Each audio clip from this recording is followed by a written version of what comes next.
Hello नमस्कार good morning सुप्रभात मेरे दोस्तों। मैं आपका भाई आपका दोस्त अपने इस YouTube चैनल पर आप सभी का फिर से स्वागत करता हूं और अपने उसी मोटिवेशनल कोट के साथ है कि ना रुकूंगा ना झुकूंगा सिर्फ करके दिखाऊंगा। देखिएगा दोस्तों, आज आपका जो टॉपिक का नाम लिखा हुआ है, टॉपिक का नाम क्या है? Revision of A grammar. Grammar जो है उस ग्रामर का आज की क्लास में मैं रिवीजन का टॉपिक इसलिए लेकर के आया क्योंकि पहले से ही हमारे जो टॉपिक है वो टॉपिक तो चल रहे थे कंपटीशन लेवल के अंदर है, किस तरीके से ग्रामेटिकल क्वेश्चन पूछे जाते हैं, वो एरर फाइंडिंग वाले जो क्वेश्चन है वो किस तरीके से पूछे जाते हैं, वो मैं आप लोगों को करवा रहा था, जिसके अंदर मैंने आपको टेंस, पैसिव वॉइस और नरेशन 3 टॉपिक के क्वेश्चन उसके अंदर करवाए थे। कल की जो क्लास थी उस कल की क्लास में हमारे टेंस से रिलेटेड जो टॉपिक था वो कंप्लीट हो चुका था। वो बात हम कर रहे थे केवल और केवल कंपटीशन लेवल के ऊपर, लेकिन अभी 2 दिन बाद में आपके आने वाले 12 अप्रैल से अपने स्कूलिंग लेवल के ऊपर अगर देखा जाए तो उसके अंदर आप लोगों के नॉन बोर्ड कक्षाएं जितनी भी हैं, नॉन बोर्ड क्लासेज हैं, उन सभी के एग्जाम होने वाले हैं और उस एग्जाम के अंदर जितने भी टॉपिक आपके ग्रामर से रिलेटेड आ रहे हैं वो मेरा मानना है एक बार अगर आप लोग वर्बली सुन लेंगे, एक बार बिना कुछ बोर्ड के ऊपर लिखे बिना आप लोग केवल सुनते रहेंगे तो वो ज़्यादातर जो चीज़ें हैं वो चीज़ें आप लोगों की कंप्लीट हो चुकी होंगी। तो ध्यान से दोस्तों, जितना भी मैंने आप लोगों को क्लास के अंदर करवा रखा है वो सारा का सारा अगर हम पढ़ें तो उसके लिए तो आपको पता है टाइम लगेगा, लेकिन ये वर्बली जब मैं आपको बोल करके बताऊंगा केवल और केवल आपको बहुत ध्यान से अपने कानों में लीड लगा करके और तन मन से उसको सुनना है बिल्कुल अच्छे तरीके से। आप देखिएगा इस रिवीजन वाले टॉपिक के अंदर जितने भी आपके इन नॉन बोर्ड क्लासेज के अंदर टॉपिक आने वाले हैं उन सारे के सारे टॉपिक्स की चाहे 1 दिन में क्लास हो, चाहे 2 दिन में हो, चाहे 3 दिन में, क्योंकि अभी अपने पास 2 दिन तो बचे हुए हैं। कल का जो दिन मतलब आज वाला जो दिन है ये वाला है और कल का जो आने वाला है तो वो है, क्योंकि अपने जो एग्जाम है वो एग्जाम तो अभी 12 तारीख से है, तो 10 तारीख और 11 तारीख अपने पास में है। तो उसके अंदर आपका जितना भी टॉपिक आपका आता है वो ग्रामेटिकल पोर्शन का वो सारा का सारा मैं आप लोगों को यहाँ पे एक बार रिवाइज कर दूंगा। देखिएगा सबसे पहले अपन टॉपिक लेकर के चलते हैं अपने इसमें केवल और केवल इसे टेंस के बारे में। सिर्फ सुनना है आपको, बाकी कुछ भी नहीं करना, ना तो पेन हाथ में उठाना ना कॉपी उठानी, केवल और केवल ध्यान से आपको सुनना है। सुनिएगा मेरे साथियों, जब हम टेंस का जिक्र करते हैं तो मैंने आप लोगों को बता रखा है कि टेंस सीखने का हमारा मेन पर्पज क्या होता है। टेंस सीखने के पीछे का हमारा पर्पज होता है वो ये है ताकि हम छोटे छोटे सेंटेंस क्रिएट कर सकें। जब भी आप किसी प्रकार के कोई सेंटेंस को क्रिएट करना चाहोगे तो उसके लिए आपको किसकी जरूरत पड़ेगी? टेंस की। टेंस जो होते हैं उन टेंसेज को हमने कितने पार्ट में डिवाइड किया? 3 पार्ट में। एक को हमने बोला प्रेजेंट टेंस, दूसरे को बोला पास्ट टेंस, तीसरे को बोला फ्यूचर टेंस। ये जितने भी तीनों के तीनों टेंस हैं इन तीनों ही टेंसेज के अपने अलग अलग कितने कितने पार्ट्स होते हैं? 4 पार्ट होते हैं। एक का मैंने नाम दिया इनडेफिनेट या फिर सिंपल टेंस, दूसरे का नाम दिया कंटिन्यूअस या प्रोग्रेसिव टेंस, तीसरे का नाम दिया मैंने परफेक्ट टेंस और चौथे का नाम दिया परफेक्ट कंटिन्यूअस टेंस। ये 4 जो टेंस होते हैं ये 4 ही टेंस हैं मेरे प्रेजेंट के, ये 4 ही हैं पास्ट के और 4 ही हैं फ्यूचर के। इस प्रकार से टोटल नंबर ऑफ टेंसेज जो हुए वो मेरे कितने हुए दोस्तों?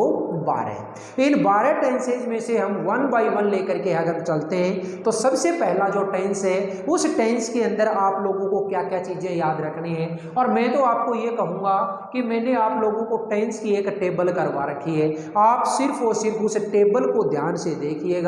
एक तो वो टेबल है वो टेबल देख लेना, एक टेंस के अंदर मैंने आप लोगों को कुछ 8-7 गोल्डन रूल करवा रखे हैं वो देख लेना, और एक आप इफ वाले जो सेंटेंस होते हैं वो देख लेना। अगर इतनी चीज भी आप कर लेते हैं तो टेंस के अंदर आपका कोई भी सिंगल क्वेश्चन गलत नहीं होगा।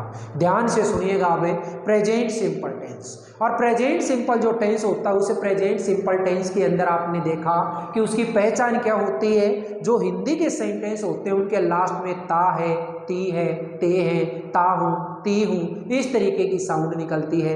एडवर्ब की अगर हम बात करें तो एडवर्ब के अंदर आपको क्या याद रखना है? Always, daily, every. अब एवरी के साथ हो सकता है every day, every week, every month, every year, इस तरीके से लगा के दे दे। फिर इसके बाद में often, never, seldom, sometimes, usually, generally, rarely, frequently, regularly, occasionally. ये इतनी चीज़ें भी अगर आप याद रखेंगे पक्का एग्जाम्पल इसके अंदर से आपको मिलेगा। इसके बाद बात करते हैं इसकी हेल्पिंग वर्ब और मेन वर्ब की। तो हेल्पिंग जो वर्ब होती है वो क्या होती है इसमें, एक तो डू और एक है डज। डू जो होती है वो किसके साथ में, प्लूरल सब्जेक्ट यानी कि आई, वी, यू, दे के साथ। और डज होती है वो सिंगुलर है, थर्ड पर्सन के साथ है यानी कि ही, सी, इट, एनी, ने, इनके साथ में लगाओगे डज। मेन जो वर्ब आती है उसे मेन वर्ब की कौन सी फॉर्म लगाओगे आप, मेन वर्ब की या तो फर्स्ट फॉर्म या फिर fifth form. Sir fifth form क्या होती है, फिफ्थ फॉर्म वो होती है जब आप फर्स्ट फॉर्म में एस, ई एस या आई एस जोड़ देते हो, वो क्या बन जाती है, फिफ्थ फॉर्म। और फिफ्थ फॉर्म जो आती है वो किसके साथ में आएगी, जिसके साथ आप डज लगा रहे थे यानी कि ही, सी, इट, एनी, नेम के साथ तो लगाओगे फिफ्थ फॉर्म। और आई, वी, यू, दे के साथ में क्या लगाओगे, फर्स्ट फॉर्म। ठीक है दोस्तों, इसके बाद में इसके मैंने आप लोगों को यूजेज बताए।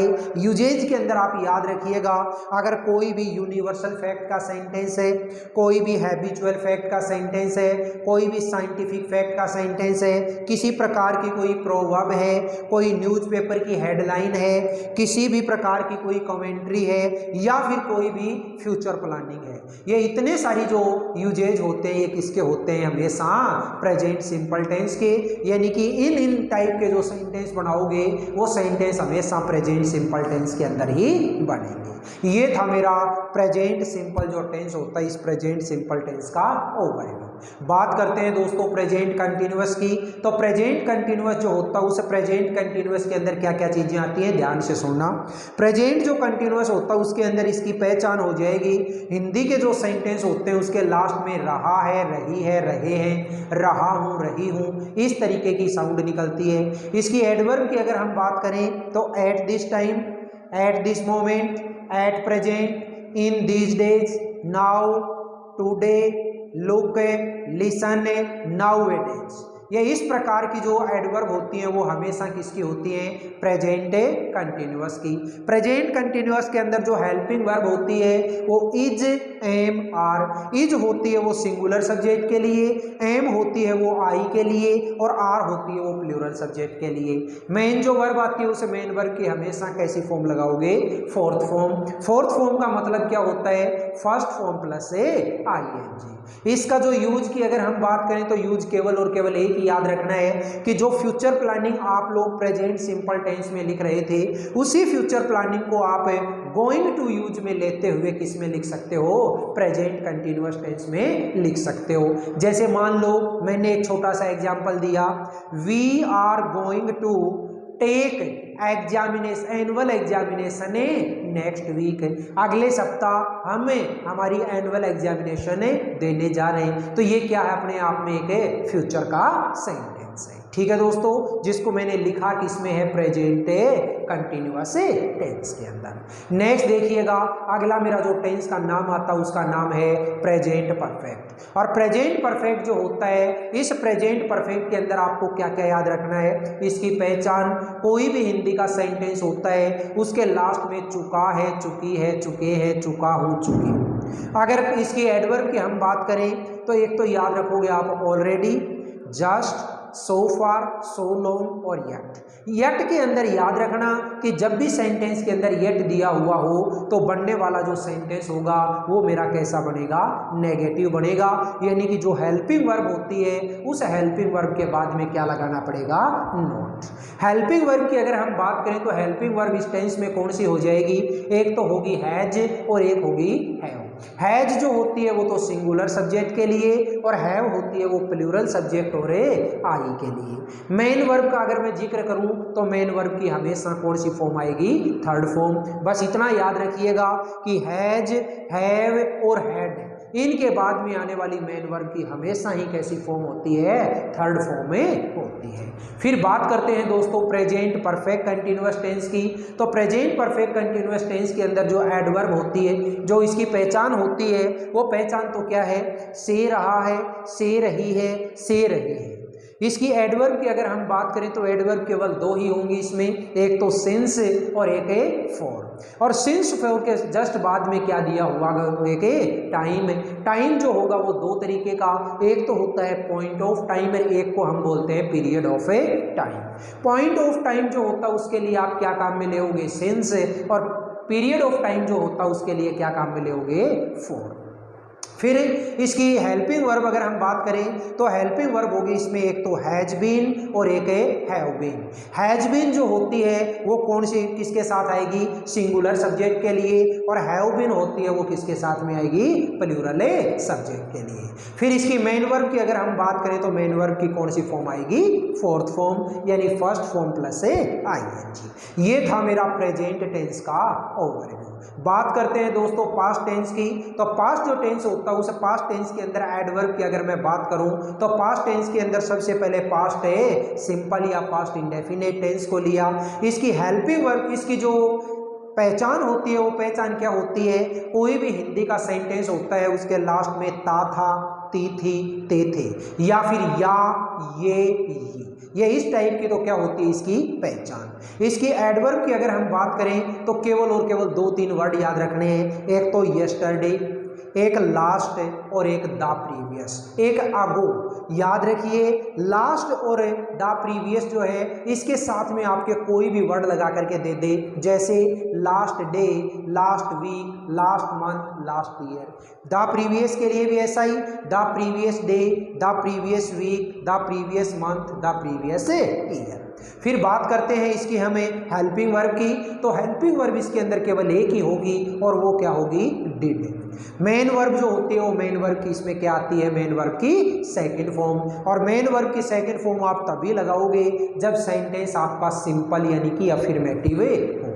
अगर सेंटेंस आप नेगेटिव या इंटेरोगेटिव बनाना चाहते हैं तो उसमें डिड हेल्पिंग वर्ब आएगी। और याद रखना जब भी किसी सेंटेंस के अंदर डू, डज और डिड आ जाता है तो इसके बाद आने वाली मेन वर्ब की हमेशा कैसी फॉर्म होगी, फर्स्ट फॉर्म। और फर्स्ट फॉर्म वही होती है जो आपको आगे ब्रैकेट के अंदर लिख करके दी हुई होती है। कई बार ब्रैकेट के अंदर जो लिख करके देता है वो क्या लिख देता, बीई। अब उस बीई के अंदर आप कंफ्यूजन में मत पड़ जाना। बी फॉर्म का मतलब क्या होता है, इज, एम, आर, वॉज, वर और शैल, विल। अगर प्रेजेंट टेंस की बात कर रहे हो तब तो हमेशा क्या भरोगे, इज, एम, आर में से। पास्ट की बात कर रहे हो तो वॉज, वर में से। और फ्यूचर की अगर बात कर रहे हो तो शैल, विल में से। Is that clear. नेक्स्ट हम चलते हैं अपना टेंस लेकर के पास्ट कंटिन्यूअस। पास्ट कंटिन्यूअस जो टेंस की अगर मैं बात करूं तो पास्ट कंटिन्यूअस की जो पहचान होती है वो पहचान तो क्या हो जाएगी, रहा था, रही थी, रहे थे। इसकी एडवर्ब की अगर बात करें तो क्या हो जाएगी, at that time, at that moment, then, THEN, और इसके बाद में इन दोज डेज। ये चार तो आपको ये याद रखनी है। इसके अलावा आपको एक अलग से याद रखनी है और वो क्या होती है, वाइल और व्हेन। और वाइल और व्हेन का जो यूज है वो अभी मैं आपके सामने बताऊंगा, ध्यान से सुन लीजिएगा कौन से होंगे। तो इसके बाद में फिर आगे हम इसकी हेल्पिंग वर्ब की बात करें तो हेल्पिंग वर्ब होती है इसके अंदर एक तो वॉज और एक है वर। वॉज होती है वो तो सिंगुलर के लिए और आई के लिए, और वर होती है वो प्लूरल सब्जेक्ट के लिए। मेन जो वर्ब आती है उस मेन वर्ब की कैसी फॉर्म आएगी, फोर्थ फॉर्म। इसके बाद आगे हम चलते हैं पास्ट परफेक्ट टेंस पे। और पास्ट परफेक्ट जो टेंस होता है, इस पास्ट परफेक्ट टेंस की अगर मैं पहचान की बात करूं तो क्या हो जाएगी, चुका था, चुकी थी, चुके थे। इसके बाद इसकी एडवर्ब की अगर हम बात करें तो एडवर्ब क्या हो जाएगी, इसमें केवल दो याद रखनी है, एक तो बिफोर और एक है आफ्टर। इसकी हेल्पिंग वर्ब की अगर बात करें तो हेल्पिंग वर्ब केवल एक ही होती है और वो क्या होती है, हैड। सब्जेक्ट चाहे आपका सिंगुलर हो और चाहे आपका प्लूरल हो, हर किसी सब्जेक्ट के साथ में केवल एक ही हेल्पिंग वर्ब आएगी और वो होगी हैड। मेन जो वर्ब आती है उसे मेन वर्ब की कौन सी फॉर्म आएगी, थर्ड फॉर्म। अभी अभी मैंने 2 मिनट पहले बताया था कि किसी भी सेंटेंस के अंदर अगर हैज, हैव और हैड आ जाता है तो उसके बाद आने वाली मेन वर्ब की हमेशा ही कौन सी फॉर्म आती है दोस्तों, थर्ड फॉर्म में आती है। इसके बाद में आगे हम चलते हैं पास्ट परफेक्ट कंटिन्यूअस टेंस लेकर के। पास्ट परफेक्ट कंटिन्यूअस जो टेंस होगा इसके अंदर इसकी पहचान जो है वो तो क्या हो जाएगी, से रहा था, से रही थी, से रही थी। इसकी एडवर्ब की अगर हम बात करें तो एडवर्ब केवल 2 याद रखनी है, एक तो सिंस और एक है फॉर। अब आप कहोगे कि सर ये सिंस फॉर प्रेजेंट पर उसमें प्रेजेंट परफेक्ट कंटिन्यूअस में भी थी, तो इसमें और इसके अंदर हम कैसे पहचाने, याद रखिएगा मेरे साथियों। जब भी आप सिंस फॉर के अंदर जिक्र करते हैं तो देखो, अगर मान ऐसा दे दिया सिंस मॉर्निंग, ठीक है, एक दे दिया फॉर 2 आवर्स, एक दे दिया सिंस लास्ट नाइट, एक दे दिया फॉर लास्ट 2 ईयर्स, एक दे दिया सिंस नेक्स्ट मॉर्निंग, एक दे दिया फॉर नेक्स्ट 2 मंथ्स। देखिएगा दोस्तों, इसके अंदर सारी की सारी जो परेशानी है वो दूर हो जाएगी। यहाँ पे आपने देखा सिंस फॉर के साथ में सीधा टाइम है, मतलब क्या मानोगे इसको आप है कि ये किसका है, प्रेजेंट परफेक्ट कंटिन्यूअस का। यहाँ पे आपने देखा सिंस फॉर के साथ में जो टाइम लगा करके दिया है उसके बीच में, यानी जो टाइम है उस टाइम से पहले और सिंस फॉर के बाद में एक वर्ड लगा दिया लास्ट, तो इसको आप क्या मानोगे कि सर ये तो है पास्ट परफेक्ट कंटिन्यूअस का। और यहाँ पे आपने जो देखा सिंस फॉर के साथ में जो टाइम लगा रखा है उस टाइम और सिंस फॉर के बीच में एक वर्ड लगा दिया नेक्स्ट, इसको आपको क्या मानना है, फ्यूचर परफेक्ट कंटिन्यूअस टेंस। बोलिएगा दोस्तों, ये इतनी सारी जो चीजें हैं ये चीजें आपको कंप्लीट हुई या नहीं हुई। अब आगे चलते हैं हम अपने फ्यूचर टेंस के ऊपर है। और फ्यूचर टेंस की अगर मैं बात करूं तो फ्यूचर टेंस के अंदर सबसे पहला मेरा जो टेंस आता है उस टेंस का नाम है future simple tense. Future simple जो टेंस होता है उस फ्यूचर सिंपल टेंस की अगर मैं पहचान की बात करूं तो हिंदी के जो सेंटेंस होते हैं उन हिंदी के सेंटेंस के लास्ट में क्या मिलता है, गा, गे, गी। फिर इसके बाद में इसकी एडवर्ब की अगर बात करूं तो एडवर्ब क्या हो जाएगी, एक तो टुमारो, एक हो जाएगी नेक्स्ट और एक हो जाएगी द फॉलोइंग। याद रखिएगा, नेक्स्ट और द फॉलोइंग जो होते हैं इसके साथ में वैसे ही जैसे मैंने आपको पास्ट के अंदर बताया था कोई भी वर्ड लगा करके दे देगा, जैसे next day, next week, next year, next month. इसी तरीके से the following day, the following month, the following week, the following year. तो इस तरीके से अगर लगा करके दे दे तो वो किसका होगा, हमारा सेंटेंस फ्यूचर सिंपल का। फ्यूचर सिंपल की ये एडवर्ब हो गई। इसकी हेल्पिंग वर्ब की अगर मैं बात करूं तो केवल 2 ही होती हैं, एक तो शैल और एक है विल। शैल होती है वो हमेशा आई और वी के साथ है और विल होती है वो हमेशा अदर देन आई और वी, यानी कि you, he, she, it, they, any, name, इसके साथ में विल। लेकिन एक चीज मैंने आपको और बताई थी कि आजकल की जो इंग्लिश ट्रेंड के अंदर चल रही है उसके अंदर लोगों ने शैल और विल का डिफरेंस करना छोड़ दिया है, इसलिए वो हर एक सब्जेक्ट के साथ में ही क्या काम में लेने लग गए, लोग विल को काम में लेने लग गए। तो इस चीज को आप खास तौर से ध्यान में रखिएगा। और शैल और विल के बाद में आने वाली मेन जो वर्ब होती है उस मेन वर्ब की हमेशा ही कैसी फॉर्म होती है, फर्स्ट फॉर्म में होती है। नेक्स्ट हम चलते हैं हमारे फ्यूचर कंटिन्यूअस टेंस पे। और फ्यूचर कंटिन्यूअस जो टेंस होता है इस फ्यूचर कंटिन्यूअस टेंस के अंदर क्या करोगे आप, इसकी पहचान जो होगी वो पहचान तो क्या होगी, रहा होगा, रही होगी, रहे होंगे। इसकी एडवर्ब की अगर हम बात करें तो केवल 2 याद रखनी है, एक तो याद रखोगे एट दिस टाइम टुमारो और एक याद रखोगे एट दिस मोमेंट टुमारो। इसकी हेल्पिंग वर्ब की अगर बात करें तो एक तो होती है शैल बी, एक होती है विल बी। शैल भी होती है वो किसके साथ में, आई और वी के साथ है, और विल भी होती है वो other than I and we.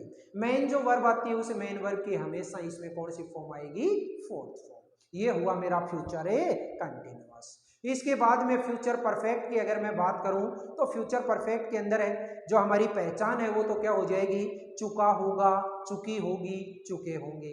इसकी एडवर्ब की अगर मैं बात करूं तो एडवर्ब क्या हो जाएगी, इसके अंदर है बाई के साथ में कोई फ्यूचर है टाइम लगा करके देगा। इसकी हेल्पिंग वर्ब जो होगी वो होगी एक तो शैल हैव, एक विल हैव। शैल हैव किसके साथ है, आई और वी के साथ है। विल हैव किसके साथ है, other than I and we. Main जो वर्ब होती है उस मेन वर्ब की इसमें हमेशा कौन सी फॉर्म आएगी, थर्ड फॉर्म आएगी। बात करते हैं फ्यूचर परफेक्ट कंटिन्यूअस टेंस की। तो फ्यूचर परफेक्ट कंटिन्यूअस टेंस के अंदर जो हमारी पहचान है वो पहचान तो क्या हो जाएगी, से रहा होगा, से रही होगी, से रहे होंगे। इसकी एडवर्ब की अगर हम बात करें तो एडवर्ब सेम वही आएगी, सिंस और फॉर, लेकिन इस सिंस फॉर के बाद में क्या लगा करके दे देगा, एक टाइम लगा करके, एक नेक्स्ट वर्ड लगा करके दे देगा और इसके बाद में आपका टाइम हो जाएगा।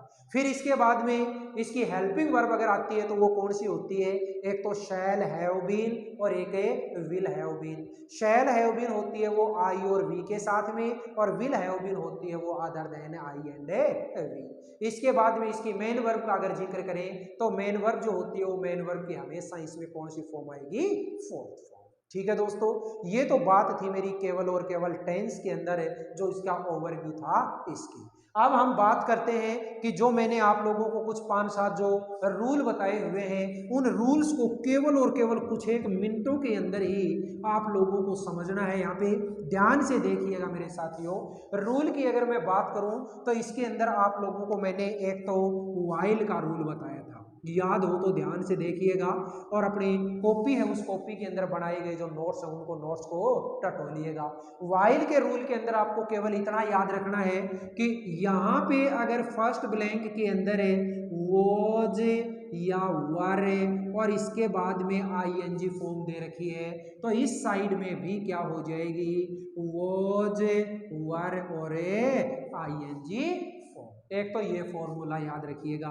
इसके बाद में सेकंड फॉर्मूला क्या है कि वाइल जो होता है इस वाइल से पहले अगर वर्ब की सेकंड फॉर्म दे रखी हो तो वाइल के बाद में आने वाला जो ब्लैंक होता है इसमें वॉज या वर प्लस वर्ब की फोर्थ फॉर्म में हो जाती है। ठीक है, फॉर्मूला नंबर 3 को आपको जो याद रखना है वो कौन सा है, फॉर्मूला नंबर 3 में कि वैन से अगर कोई भी दो सेंटेंस जुड़ते हैं तो वैन वाला जो रूल होता है ये वाइल का सेकंड रूल है ना, इसका उल्टा हो जाएगा। यानी कि इसके पहले, वैन के पहले जो आएगा वो हमेशा वॉज, वर और वर्ब की फोर्थ फॉर्म, और इसके बाद में हमेशा वर्ब की सेकंड फॉर्म। 3 फॉर्मूला हो गए। फोर्थ जो फॉर्मूला आपको याद रखना है वो किसका रखना है, बिफोर आफ्टर का। याद रखिएगा मेरे साथियों, बिफोर से अगर कोई भी दो सेंटेंस जुड़ते हैं तो पहले वाला जो ब्लैंक होता है इस पहले वाले ब्लैंक के अंदर हैड और V3 आता है, और दूसरे वाला जो ब्लैंक होता है इसमें हमेशा V2 आता है। रूल नंबर 5 जो है उस 5 को याद रखिएगा, किसका रूल है वो, आफ्टर का रूल।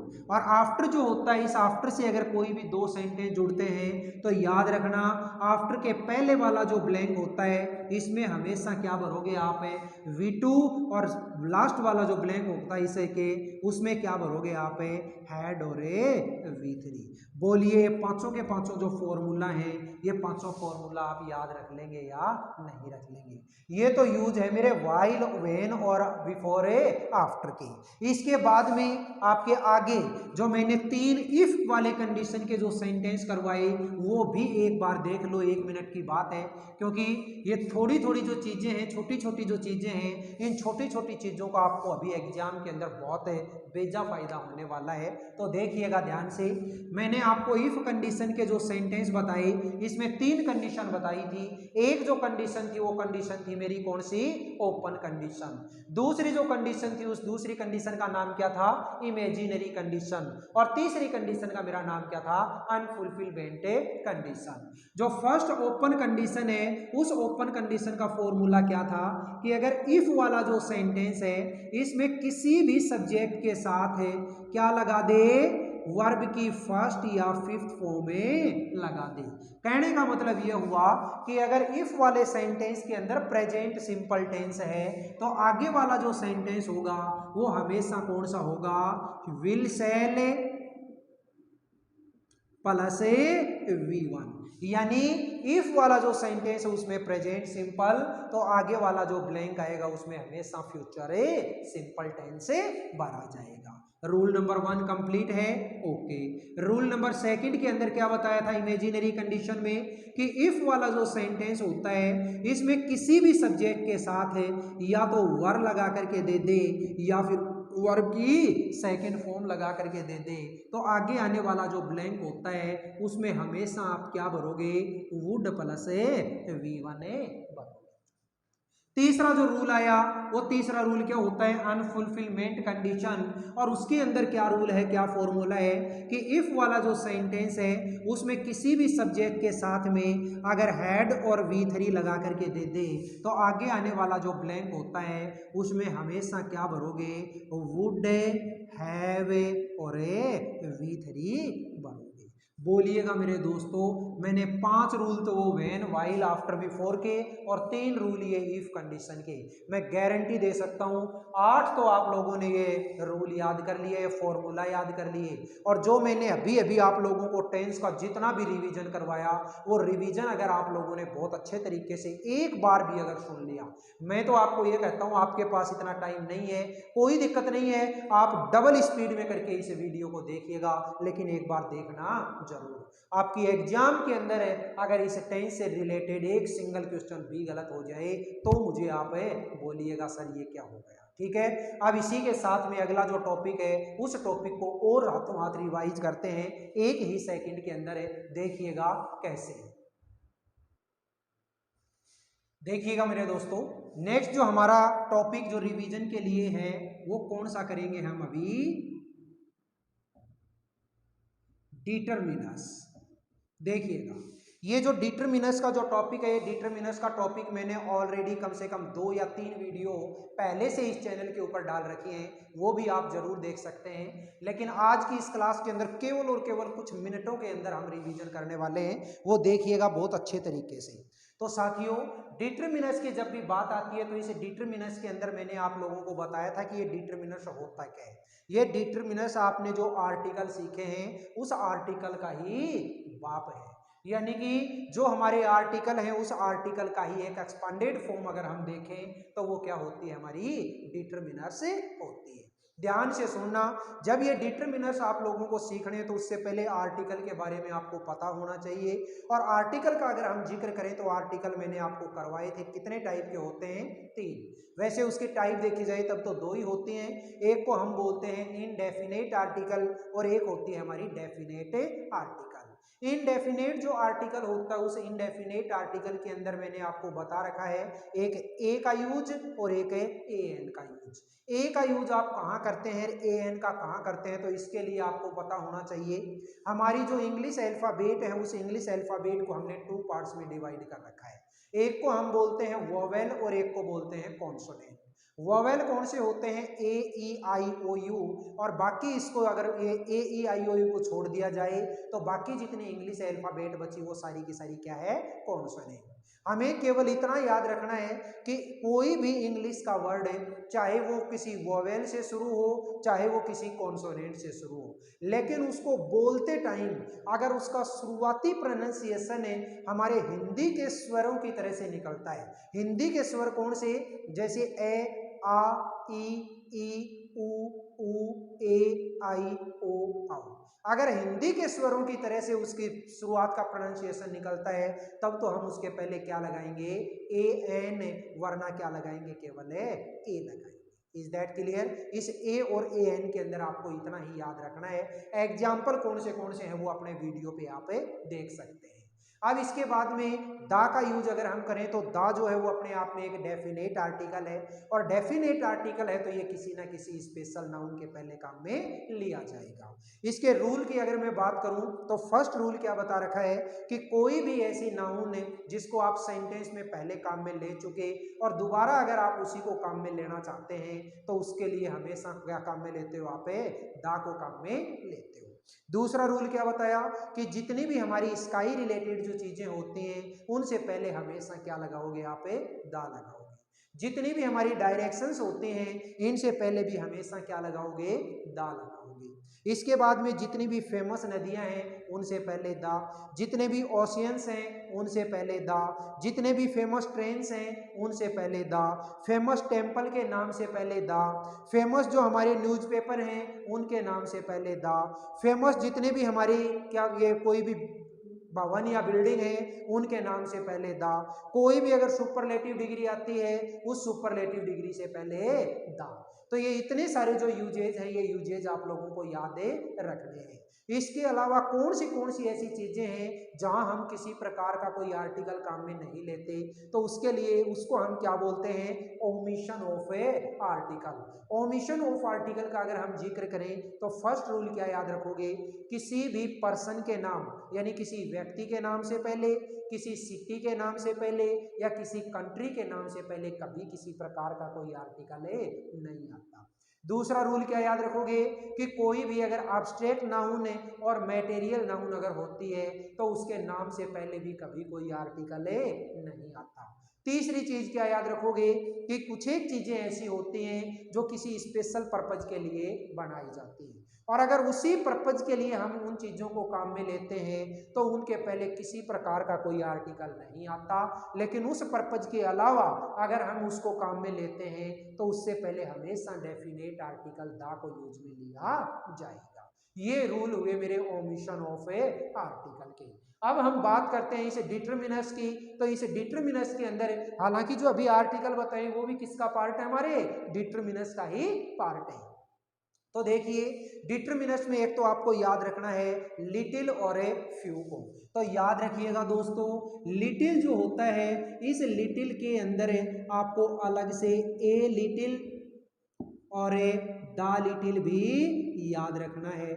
और ये ए लिटिल दा लिटिल होते क्या है, ये सारा का सारा मैंने पहले से आप लोगों को प्रोवाइड करवा रखा है। एक है फ्यू, ए फ्यू और ए दा फ्यू।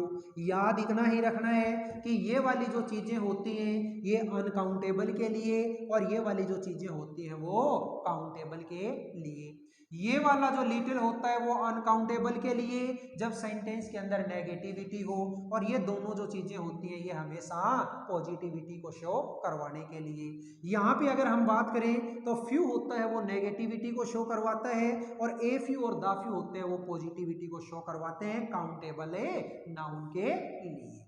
फिर इसके बाद में अगला जो हम देखते हैं वो कौन सा होता है, एक तो होता है मच और एक होता है मैनी।